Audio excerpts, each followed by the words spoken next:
ఎలాంటి అనారోగ్య సమస్యలకైనా సిమ్టమ్స్ కాదు రూట్ కాజ్ ని సరిచేయటం సెల్ హెల్త్ క్లినిక్ ప్రత్యేకత. పొద్దున్న లేవగానే కార్బోహైడ్రేట్ రిచ్ బ్రేక్ఫాస్ట్ చేయొద్దు.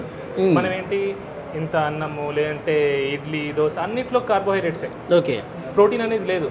సో ఫస్ట్ మీల్ ఏదైతే ఉంటుందో అది ప్రోటీన్ ఉంటే చాలా మంచిది.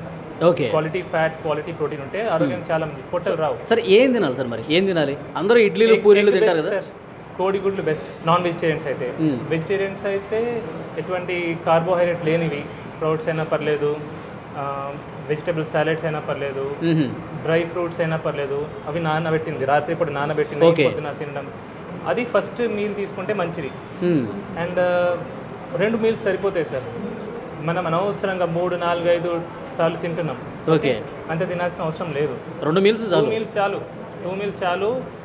అండ్ ఐడ్రీమ్ ద్వారా నేను ఒకటి ఇంపార్టెంట్ విషయం తెలియజేస్తాను అందరికీ. ఏంటంటే మన పిల్లలకి స్కూళ్ళలో లంచ్కి ముందు ఒక స్నాక్, లంచ్ తర్వాత ఒక స్నాక్ ఇవ్వడం జరుగుతుంది. అది చాలా చాలా డేంజరస్. అంత తిండి అవసరం లేదు. అవి కూడా ఏంటి కార్బోహైడ్రేట్ ఇచ్చే. కొందరు మ్యాగీ పంపిస్తున్నారు, కొందరు టిఫిన్లు బయట కొన్ని టిఫిన్లు పంపిస్తున్నారు. అవి మంచిది కాదు. So 2 meals enough. ఓకే, మధ్యాహ్నం లంచ్ చేయొచ్చు అంటారా? బ్రంచ్ చేస్తే బెస్ట్ సార్. 10-11కి ఒకటి తినేసి 6-7కి ఇంకోసారి తినేసి సరిపోతుంది. సూర్యుడు ముగిసే ముందే తినేస్తే బెస్ట్. ఓకే, అంటే రైస్ తినద్దు అంటారా? తక్కువ తినాలా. రైస్ తినండి తక్కువ. మనం సౌత్ ఇండియన్స్ తెలుగు రాష్ట్రాల వాళ్ళు అన్నం తినకుండా ఉండలేము. కొద్దిగా అన్నం తినాలా. దాంట్లో ప్రోటీన్ ఉండాలా. ప్రోటీన్ అంటే నాన్ వెజిటేరియన్స్ అయితే మటన్, చికెన్, ఫిష్, ఎగ్ లాంటిది. కొంచెం ఫైబర్ కలుపుకోవచ్చు, కొన్ని సాలెడ్స్ కలుపుకోవచ్చు. వెజిటేరియన్స్ కూడా వాళ్ళు కూరగాయలు ఎక్కువ తినాలా, పప్పు తినాలా, పెరుగు తింటే చాలా మంచిది. అందరూ పర్టికులర్లీ వెజిటేరియన్స్ పెరుగు ఖచ్చితంగా తినాలా. Okay, very very very important sir. ఇది అందరు మిస్ అవుతారు. ఎందుకంటే పాలు పెరుగులోనే మన వెజిటేరియన్స్కి దొరికే vitamin B12. Okay, otherwise sufficient vitamin B12 అందరు అఫోర్డ్ చేయలేరు. కొన్ని సీడ్స్ అంటారు, ఫ్రూట్స్ అంటారు, డ్రై సీడ్స్ అంటారు, కానీ అవి అందరు తినలేరు. పెరుగు సింపుల్ అండ్ ఈజీగా దొరుకుతుంది. సామాన్య ప్రజలు కూడా అది కొనుక్కోవచ్చు. అవును. బట్ ఓవరాల్గా నేను ఒకటి ఏం చెప్తాను సార్, వెజిటేరియన్స్ మాత్రం వైటమిన్ B12 సప్లిమెంట్ తీసుకుంటేనే మంచిది. ఒక గోళీ బెటర్. వెజిటేరియన్స్. నాన్ వెజిటేరియన్ తప్పకుండా చికెన్, మటన్లు తినాలి బాగా. తింటే తప్పేం లేదు సార్. ఇప్పుడు మనం తిన్నాం కదా. అంటే నాన్ వెజిటేరియన్తోనే ఎక్కువగా కొలెస్ట్రాల్ వచ్చేస్తుంది, అనారోగ్యం పాలు నాన్ వెజిటేరియన్ ఎక్కువ ఉంది అని చెప్పి ఒక ప్రచారం ఉంది కదా సార్. కొలెస్ట్రాల్ అనేది మన డైటరీ, మనమైతే కొలెస్ట్రాల్ తింటామో దాంతో రక్తంలో పెద్దగా కొలెస్ట్రాల్ పెరగదు. యాక్చువల్లీ జెనెటిక్ డిఫార్మిటీ ఉంటే అది కొందరికి ఒకరికి ఉంటుంది, కానీ మ్యాక్సిమం జనాలకి తినే కొలెస్ట్రాల్తో బ్లడ్లో కొలెస్ట్రాల్ పెరగదు. ఓకే, ఓన్లీ 10%, 15% పెరుగుతుంది. సో కొలెస్ట్రాల్ దేంతో పెరుగుతుంది? మనం లివర్ తయారు చేసేది కొలెస్ట్రాల్. ఓకే, ఎప్పుడైతే బాడీకి అవసరం పడుతుందో. ఇప్పుడు ప్రతి హార్మోన్కి కొలెస్ట్రాల్ అవసరం. ఒక్కొక్క సెల్ మెంబ్రేన్ ఉంటుంది, అది తయారు కావడానికి కొలెస్ట్రాల్ అవసరం.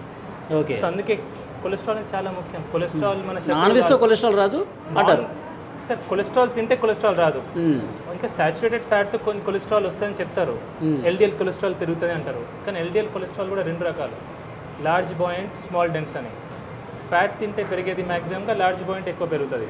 స్మాల్ డెన్స్ పెరిగేది అది కార్బోహైడ్రేట్స్ ఎక్కువ తీసుకుంటే, షుగర్ ఎక్కువ తీసుకుంటే, చక్కెర, అప్పుడు స్మాల్ డెన్స్ పెరుగుతుంది. అందుకే చక్కెర ఎక్కువ వాడితే హార్ట్ అటాక్ వచ్చే అవకాశాలు ఎక్కువ. చాలా మందిలో ఒక డౌట్ ఉంది సార్, మీరు గత వీడియోలో కూడా చెప్పారు, నెయ్యి తినటం మంచిదా కాదా? పెద్ద డాక్టర్లు కూడా నెయ్యి అసలు తినకండి, చాలా లిటిల్ బిట్గా తీసుకోండి ఒకవేళ తీసుకునేదంటే అని చెప్తాను. సరే, ఇన్ మోడరేషన్ నెయ్యి చాలా మంచిది.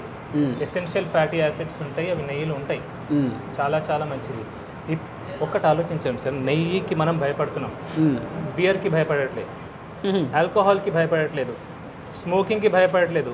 చిన్న పిల్లల చేతిలో మనం చాక్లెట్లు ఇస్తున్నాం, బిస్కెట్లు ఇస్తున్నాం, ఐస్ క్రీమ్ ఇస్తున్నాం, కూల్ డ్రింక్స్ ఇస్తున్నాం, వాటికి భయపడట్లేదు. కానీ నెయ్యి వచ్చేసరికి భయపడుతున్నాం. మన తాతలు ముత్తాతలు తినలేదు సార్? తిన్నారు కదా, మంచిగా ఉన్నారు కదా. ఇన్ మోడరేషన్, లీటర్ తాగొద్దంట నేను, అంతే. తినే ఫుడ్లో దాంతో కొద్దిగా కలుపుకోండి. వైట్ రైస్ కొద్దిగా తీసుకొని అందులో కొంచెం నెయ్యి వేస్తే సార్ షుగర్ స్పైక్ రాదు, ర్యాపిడ్గా షుగర్ స్పైక్ రాదు. మనకు వచ్చే రోగాలన్నిటికీ మెయిన్ కారణం sudden glucose spike, sugar spike. ఎప్పుడైతే గ్లూకోజ్ స్పైక్ వస్తుందో అప్పుడు ఇన్సులిన్ రిలీజ్ అవుతుంది. కన్సిస్టెంట్గా ఇన్సులిన్ ఎప్పుడైతే హై లెవెల్ ఉంటుందో అప్పుడు ఇన్సులిన్ రెసిస్టెన్స్ వస్తుంది. ఇన్సులిన్ రెసిస్టెన్స్ వల్లనే BP, sugar, heart, brain stroke, ప్రతి రోగం ఈ పొట్ట రావడానికి మెయిన్ కారణం కూడా అదే. సో నెయ్యికి ఏమొచ్చు, నెయ్యి భయపడేదేమో. అందరు డాక్టర్లు అన్నారు, కొందరు డాక్టర్ కొన్ని కేసెస్లో మేబీ హార్ట్ స్ట్రోక్ కొన్ని రకాలు ఉంటాయి, లైపోప్రోటీన్ ఎక్కువ ఉండడం, లైపోప్రోటీన్ బి అట్లాంటి వాటిలో వాళ్ళు చెప్పొచ్చు, జాగ్రత్తగా చెప్తారు. కానీ అందరు డాక్టర్లు కూడా ఫ్యాట్ కంప్లీట్లీ అవాయిడ్ చేయమని చెప్పారు సార్.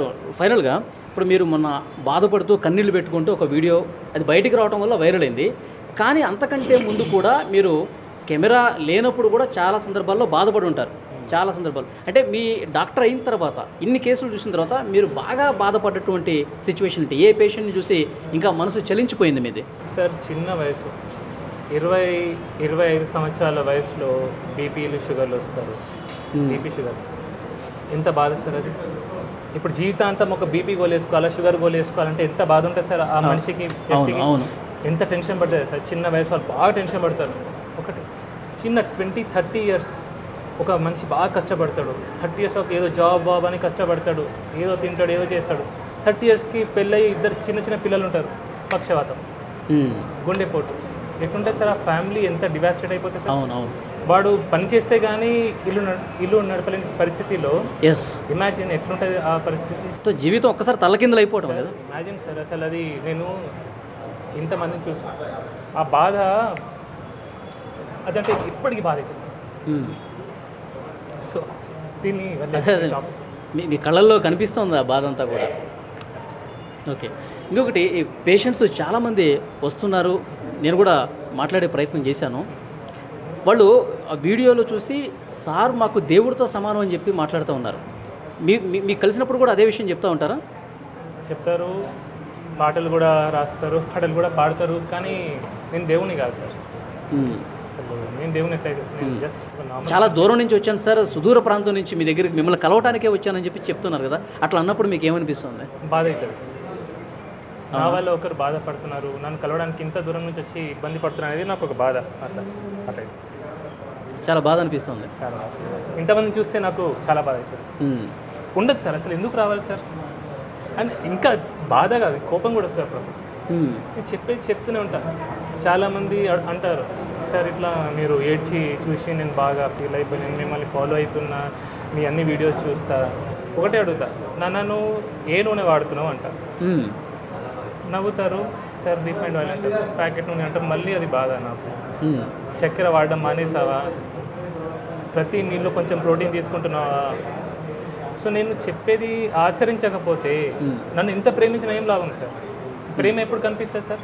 ఇప్పుడు ఒక మనిషి నేను ప్రేమించిన అంటే దాని మీనింగ్ ఏంటి? ఆ మనిషి చెప్పేది వినాలా, ఆచరించాలా. ఆచరణలో పెట్టకుండా జస్ట్ మిమ్మల్ని అభిమానిస్తా, నేను ప్రేమిస్తా. చాలామంది సార్ ఇప్పుడు నన్ను ఫాలో చేస్తా, చాలామంది ఫాలో అవుతున్నారు, చాలామంది పెరిగారు. కానీ ఏం లాభం సార్ అది? అసలు చెప్పింది విననప్పుడు ఏం లాభం అంటారు? అంతే కదా సార్. ఓకే, ఎందుకంటే ఇది నన్ను ఫాలోవర్స్ పెరుగుతారనే ఉద్దేశంతో నేను చెప్పిన మాటలు కాదు. నేను గత 5-6 సంవత్సరాల నుంచి మొత్తుకుంటూనే ఉన్నా. నేను నా ప్రీవియస్ వీడియోస్ అన్ని చూస్తే చెప్పి నేను అలసిపోయి బాధ అనుకుంటూ వచ్చింది మీకు. చాలా మందిలో ఒక డౌట్ ఉంది సార్, విక్రాంత్ సింగ్ ఠాకూర్ ఆయన ఏంటి నార్త్ ఇండియనా అని ఒక డౌట్ వస్తుంది చాలామందికి. చాలామంది కామెంట్లు కూడా పెడతా ఉన్నారు. ఏమంటారు? ఇక్కడే నాకు పుట్టి పెరిగింది. 4 ఫాదర్స్ నార్త్లో ఉండే సార్. అది అంత ఎగ్జాక్ట్లీ బ్యాక్గ్రౌండ్ నాకు తెలియదు. మా మదర్ టంగ్ హిందీ. ఓకే, కానీ నాకు తెలుగు అంటే ప్రేమ. బా సూపర్. సో అంటే తెలుగు వాళ్ళు ఇబ్బంది పడుతుంటే అసలు చూడలేకపోతున్నారు మీరు. అండ్ కష్టపడి తెలుగు నేర్చుకున్నా సార్. అంటే నేను మాట్లాడే తీరు కూడా వీలైనంత వరకు నేను తెలుగులోనే మాట్లాడతా. నాకు హిందీ ఇంకా పర్ఫెక్ట్గా వస్తుంది. ఇంగ్లీష్ చాలా బాగా వచ్చు. చాలా మంది అడుగుతారు, సార్ తెలుగులో ఇంగ్లీష్లో వీడియోస్ పెట్టండి, హిందీలో మాట్లాడండి. కానీ ఐ లవ్ తెలుగు. సో ఆ తెలుగు మీద ప్రేమ వల్ల నేను తెలుగులో. మీరు ఎక్కడ పుట్టి పెరిగింది? ఎక్కడ సార్?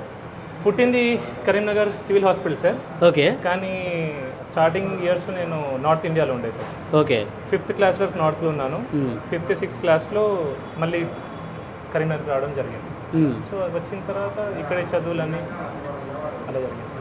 ఓకే, సో ఫైనల్గా టైమ్ న్యూరో కేర్ హాస్పిటల్, చాలామంది ఈ టైం అనే పేరుని ఎడ్యుకేషన్ ఇన్స్టిట్యూషన్స్కి ఎక్కువగా పెడుతూ ఉంటారు. టైం న్యూస్ మీడియా కావచ్చు, ఎడ్యుకేషన్ సంస్థలకి టైం అని పెడుతూ ఉంటారు. మీరు స్పెసిఫిక్గా టైం అని పెట్టడానికి ఏదైనా రీజన్ ఉందా మీ హాస్పిటల్కి? చేయడం కోసమే సార్, ప్రజల్ని ఎడ్యుకేట్ చేయడం కోసమే.